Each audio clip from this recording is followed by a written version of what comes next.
Hello my dear students. आज हम लोग टाइप्स ऑफ बिजनेस इन्वायरमेंट देखेंगे जो एग्जामिनेशन पॉइंट ऑफ व्यू से काफी इंपॉर्टेंट टॉपिक है।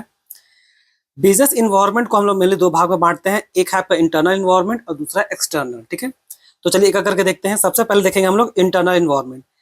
इंटरनल इन्वायरमेंट जो आपको याद रखने की जरूरत है, बस को याद रखिएगा कि इंटरनल इन्वायरमेंट का जो फोर्सेस है इसको आप कंट्रोल कर सकते हैं। एकदम शॉर्ट और सिंपल में बस यही मतलब है। अब इसको चलिए आगे फिर एक बार पढ़ते हैं। The internal environment includes all factors that exist within the business organization and are controllable by the management. बस इसमें यही इंपॉर्टेंट लाइन है और कोई इसमें इंपॉर्टेंट लाइन नहीं है। ठीक है, आगे जो लिखा हुआ डे टू डे और डिसीजन मेकिंग काम आता है। देखिए इंटरनल और एक्सटर्नल दोनों काम आता है, ऐसा नहीं केवल इंटरनल डिसीजन मेकिंग काम आता है। इस पे जो इंपॉर्टेंट टॉपिक लाइन जो था वो यही है, कंट्रोलेबल फोर्सेज, यानी कि इंटरनल इन्वायरमेंट में जो भी फोर्स होगा उसको आप कंपनी यानी कि कंट्रोल कर सकती है। आगे बढ़ते हैं। 5M of internal environment. 5 क्या है?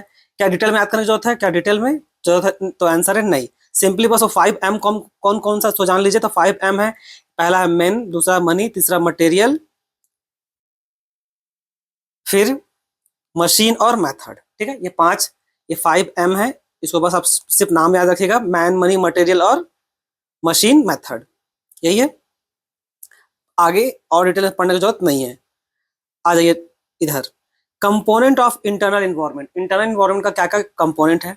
सबसे इंपॉर्टेंट कंपोनेंट है, उसका नाम है विजन और मिशन। क्या होता है विजन और मिशन? देखिए शॉर्ट में समझिए।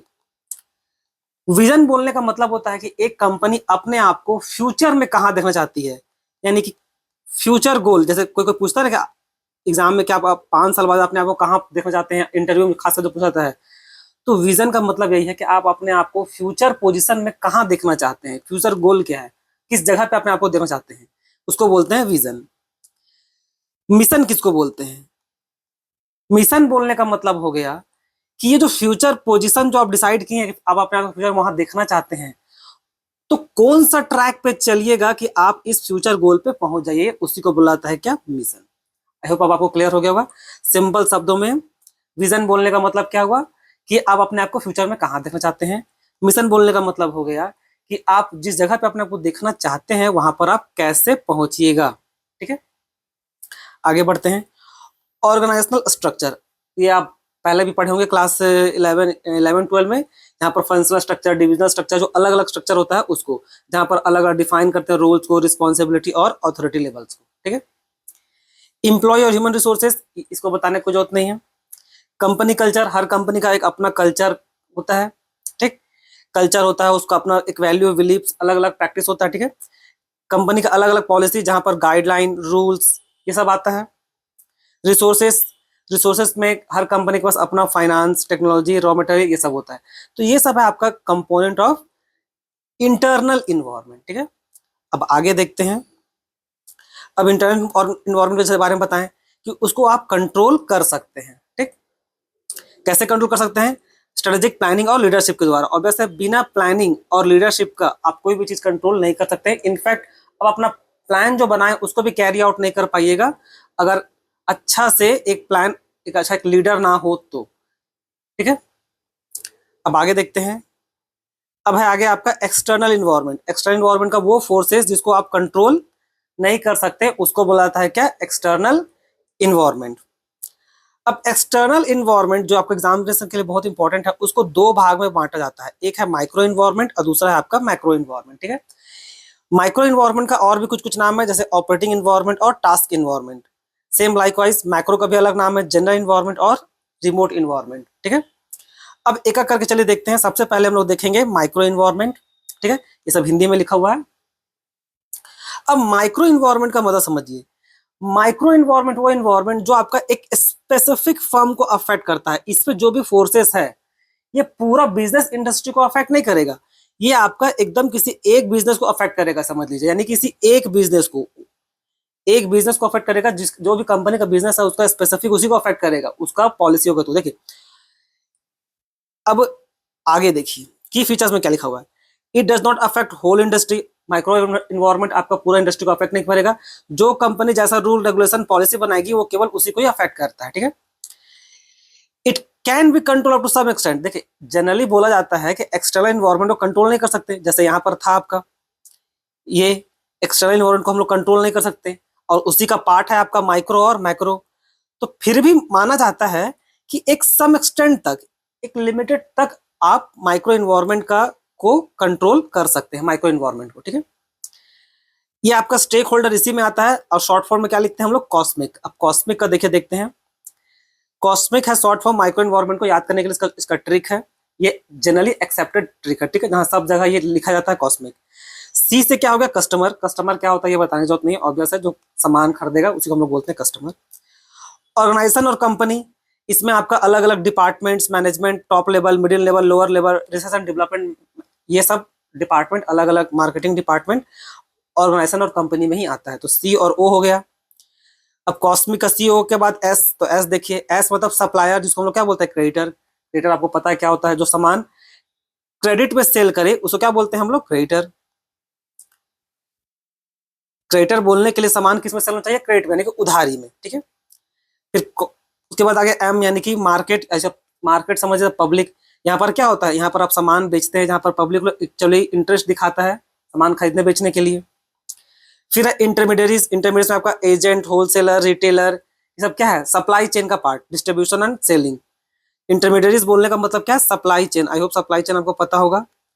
सप्लाई चेन मतलब एक सामान जो हम मैन्युफैक्चरिंग से कस्टमर तक कैसे पहुंचेगा, उसके लिए ट्रांसपोर्टेशन सिस्टम चाहिए ना, उसी को बोला जाता है क्या, डिस्ट्रीब्यूशन चैनल, या समझ लीजिए इंटरमीडियरीज, ठीक है। लास्ट है आपका कॉम्पिटिटर।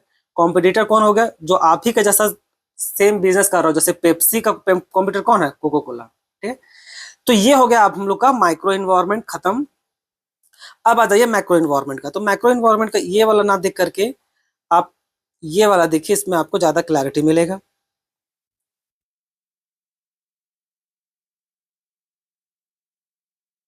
यहां से देखिए, मैक्रो इन्वायरमेंट, इसका शॉर्ट फॉर्म क्या है, पेस्टल। बहुत कोई लोग स्टीप भी लिखता है, ठीक है। तो पेस्टल का फुल फॉर्म क्या है, पी से देखिए पॉलिटिकल, फिर ई से इकोनॉमिक, एस से सोशल कल्चर, टी से टेक्नोलॉजिकल, ई से इकोलॉजिकल, और एल से लीगल इन्वायरमेंट। ये है पेस्टल का फुल फॉर्म। अब एक एक करके देखते हैं पी।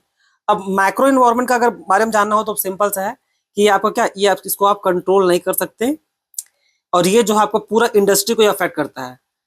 माइक्रो था वो केवल एक को अफेक्ट करता था, एक बिजनेस को, ठीक। मैक्रो है वो पूरा इंडस्ट्री को अफेक्ट करता है, पूरा का पूरा इंडस्ट्री को। आई होप आपको समझ में आ रहा होगा। एक छोटा सा उदाहरण सुन लीजिए। मान लीजिए केवल सैमसंग का पॉलिसी केवल जब उसी को अफेक्ट करे तो क्या कहलाएगा वो, माइक्रो इन्वायरमेंट। अब गवर्नमेंट ऐसा पॉलिसी बना दी, तो गवर्नमेंट का बनाया हुआ पॉलिसी अगर कुछ बनाया जाएगा तो सारा मोबाइल कंपनी को फॉलो करना पड़ेगा ना, चाहे एप्पल हो, आईफोन हो, चाहे आपका ओप्पो, वीवो, कुछ भी हो, तो पूरा इंडस्ट्री को अफेक्ट करेगा, तो उसको बोलते हैं मैक्रो इन्वायरमेंट। आई होप आपको क्लियर हो गया होगा। अब पॉलिटिकल इन्वायरमेंट क्या होता है मैक्रो का, देख लीजिए। ये पेस्टल का पहला है पी। तो पॉलिटिकल इन्वायरमेंट बोलने का सिंपल मतलब क्या है, पॉलिटिकल स्टेबिलिटी होना चाहिए कंट्री में, और गवर्नमेंट का पॉलिसी जो बिजनेस को इन्फ्लुएंस करे। पॉलिटिकल स्टेबिलिटी बहुत जरूरी है। अगर गवर्नमेंट बार बार चेंज होते रहेगा तो कोई भी कंपनी इन्वेस्ट करना पसंद नहीं करेगी, उन लोग को सिक्योरिटी चाहिए होता है।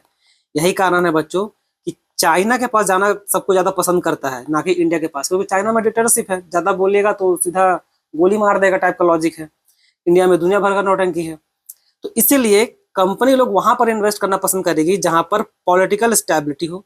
इसीलिए अपना इंडिया का भी स्टेट्स में देखिएगा तो जिस स्टेट में पॉलिटिकल स्टेबिलिटी है वहां पर इन्वेस्टमेंट ज्यादा रहता है, ठीक है। अब पॉलिटिकल इन्वायरमेंट क्या आता है, इसमें पॉलिटिकल सिस्टम आएगा, laws and license, tax policy. सबसे इंपॉर्टेंट क्या है, रोल ऑफ गवर्नमेंट। ये बहुत इंपॉर्टेंट है। अब गवर्नमेंट का रोल क्या क्या है, चलिए सो हम लोग देखते हैं। पहला है रेगुलेटरी रूल, यानी कि जो रेगुलेट करने वाला रोल है। तो क्या क्या रेगुलेट करती है, मोनोपोली बनने से प्रिवेंट करती है, सपोर्ट करती है सारा स्मॉल मीडियम इंटरप्राइज सबको। फिर क्या है नेक्स्ट, प्रमोशनल रूल। क्या क्या चीज को प्रमोशन करती है, indirect promotion by in building और इंफ्रास्ट्रक्चर। बिल्डिंग इंफ्रास्ट्रक्चर अलग अलग, गवर्नमेंट कभी भी डायरेक्ट प्रमोशन किसी का नहीं करती है। डायरेक्ट करने का फिर तो आपको डब्ल्यूटीओ का जो ऑर्गेनाइजेशन में जो ये जो ट्रीटी हुआ है उसका वायलेशन कर दीजिएगा। डायरेक्ट सपोर्ट कभी गवर्नमेंट नहीं करती है। गवर्नमेंट हमेशा इनडायरेक्ट वे में सपोर्ट करती है किसी भी बिल्डिंग इंफ्रास्ट्रक्चर, कोई भी बिजनेस को। डायरेक्ट पॉसिबल नहीं है। फिर इंटरप्रेन्योर रोल, जहां पर गवर्नमेंट खुद ही बिजनेस करती है। गवर्नमेंट का बहुत सारा कंपनी है, आपका कोल इंडिया लिमिटेड है, बीएसएनएल है, ये सब किसका किसका है, सेल, भेल, गेल, ये सब जितना भी है सब इसी गवर्नमेंट का ही है। फिर प्लानिंग रोल, प्लानिंग क्या करती है, प्लानिंग करती है ताकि जो रिसोर्सेज है उसको हम लोग मैक्सिमम यूटिलाइज कर सके, ऑप्टिमम यूटिलाइजेशन ऑफ रिसोर्सेज। इसके लिए क्या पहले क्या बनाया गया था, प्लानिंग कमीशन। अब प्लानिंग कमीशन को हटा के गवर्नमेंट क्या बना दिया, नीति आयोग। नीति आयोग का फुल फॉर्म क्या है, national institution for transforming India. इन लोग को डेट देख लीजिएगा, आई थिंक नीति आयोग 2015 में बना है, फिर भी एक बार कंफर्म होने का डेट देख लीजिएगा, ठीक है। अब बात करते हैं इकोनॉमिक इन्वायरमेंट, ये बहुत इंपॉर्टेंट है ये भी। इकोनॉमिक इन्वायरमेंट में क्या क्या आता है आपका, GDP, balance of payment, inflation, employment, consumer income, ये सब हम लोग किस में आता है आपका इकोनॉमिक इन्वायरमेंट, जहां पर पैसा से रिलेटेड। इकोनॉमिक बोलने का मतलब क्या है, मॉनेटरी। जहां पर आपका पैसा से रिलेटेड ट्रांजेक्शन होगा उसको क्या बोलेंगे, मॉनेटरी, ठीक है। इस पे एक चीज जो ध्यान में रखिएगा, शेयर मार्केट इसमें नहीं आता है, ठीक है।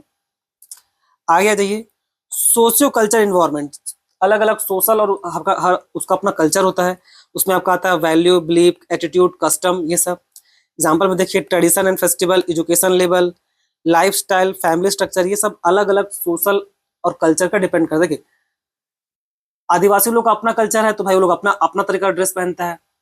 वेस्टर्न कंट्री इधर आ जाइएगा, अपना नॉर्थ इंडिया में तो हम लोग का अपना अलग कल्चर है, साउथ का अपना अलग है, वो लोग ज्यादा धोती कुर्ता पहनना पसंद करते हैं, नॉर्थ थोड़ा शर्ट पैंट पसंद करता है। तो सबका अपना अपना कल्चर है, अलग अलग, जैसा कल्चर वैसा टाइप का सेलिब्रेशन या कपड़ा पहनना या खाना पीना सब कुछ अलग अलग होता है।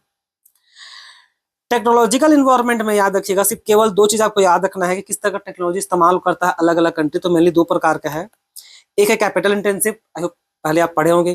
कैपिटल इंटेंसिव जहां पर आपका मशीन और मेथड, मशीन सबको ज्यादा इस्तेमाल किया जाता है, जैसे कि आपका अमेरिका। लेबर इंटेंसिव जहां पर लेबर लोग को ज्यादा इस्तेमाल किया जाता है क्योंकि सस्ता पड़ता है, जैसे कि आपका इंडिया, ठीक है। अब आगे बढ़ते हैं। इकोलॉजिकल, इकोलॉजिकल बोलने का मतलब क्या हो गया, आसान भाषा में दूसरा नाम क्या है उसका, नेचुरल एनवायरनमेंट। जहां पर relationship between business and nature, जहां पर नेचर और बिजनेस दोनों को हम लोग को एग्जिस्ट कराने का कोशिश करते हैं। जैसे क्या आता है, provide natural resources for production, और इसमें environmental damage due to pollution. आसान भाषा में, ठीक है, डेवलपमेंट कीजिएगा तो ऑब्वियस है इन्वायरमेंट को डैमेज पहुंचेगा ही पहुंचेगा। ये एकदम कड़वा सच है जिसको कोई झुटला नहीं सकता। इसी से बचने के लिए क्या हम लोग उपाय करते हैं, सस्टेनेबल डेवलपमेंट। क्या उपाय करते हैं, सस्टेनेबल डेवलपमेंट। अब देखो देखिए बच्चों, अब बोलने के लिए कुछ भी बोलिए पर ये उतना फिजिबल नहीं है, ठीक है। और इसी का परिणाम है कि हम लोग को आज क्लाइमेट चेंज जैसा प्रॉब्लम को फेस करना पड़ता है। तो देखिए, कुछ पाना है तो कुछ खोना पड़े वाला लॉजिक हमेशा चलता है। सस्टेनेबल डेवलपमेंट को जितना हो सके हम लोग करने की कोशिश करते हैं, हालांकि 100% सक्सेसफुल नहीं है। और इसी का दुष्परिणाम है कि हम लोग को आज क्लाइमेट चेंज देखना पड़ता है, ठीक। आगे आ जाइए, लीगल इन्वायरमेंट। हर कंट्री में अपना कुछ रूल्स लॉ होता है जिसको हर कंपनी को फॉलो ही करना पड़ता है, हर कंट्री का लॉ को, यहाँ तक कि सिटीजन को भी फॉलो करना पड़ेगा। तो कुछ कुछ इंपॉर्टेंट जो लॉ है इंडिया के परस्पेक्टिव से, वो देखिए। इंडियन ट्रेडमार्क एक्ट, ईयर याद रखिएगा, यह बहुत इंपॉर्टेंट है ईयर साहब, ये मैचिंग कराने में, मैचिंग में हेल्प करता है। फिर import export control act, standard of weight and measuring act, consumer protection act, drugs cosmetic act, और कॉर्पोरेट और लेबर लॉ में बहुत सारा लॉ है। तो एग्जाम में मैचिंग में देखिएगा, बहुत इंपॉर्टेंट सब है, ये हम यहाँ पर लिख दिए हैं, ठीक है। Factory act 1948, minimum wages act 1948, payment of wages act 1937, dispute act 1947। Year याद रखिएगा, वो आपका मैचिंग में बार बार पूछता है, हम पहले भी बता रहे हैं। ईयर याद रखिएगा इसमें भी, और इसमें जितना ये सब है इसका सब याद रखिएगा, ठीक है। तो जितना है एक बार आप सब देख लीजिएगा, ठीक। इसके बाद कुछ नया लेबर कोड भी आया है आज का डेट में, ये है आपका नया 2020 में लगभग आया है। Code on wages 2019, industrial relation code 2020, security code 2020, occupational safety health working condition code 2020, ये सब है। डिफरेंस बिटवीन मैंने शॉर्ट वीडियो में बता दिया था, आई होप वहां से आप देख लीजिएगा। अब आज के लिए इतना ही, धन्यवाद।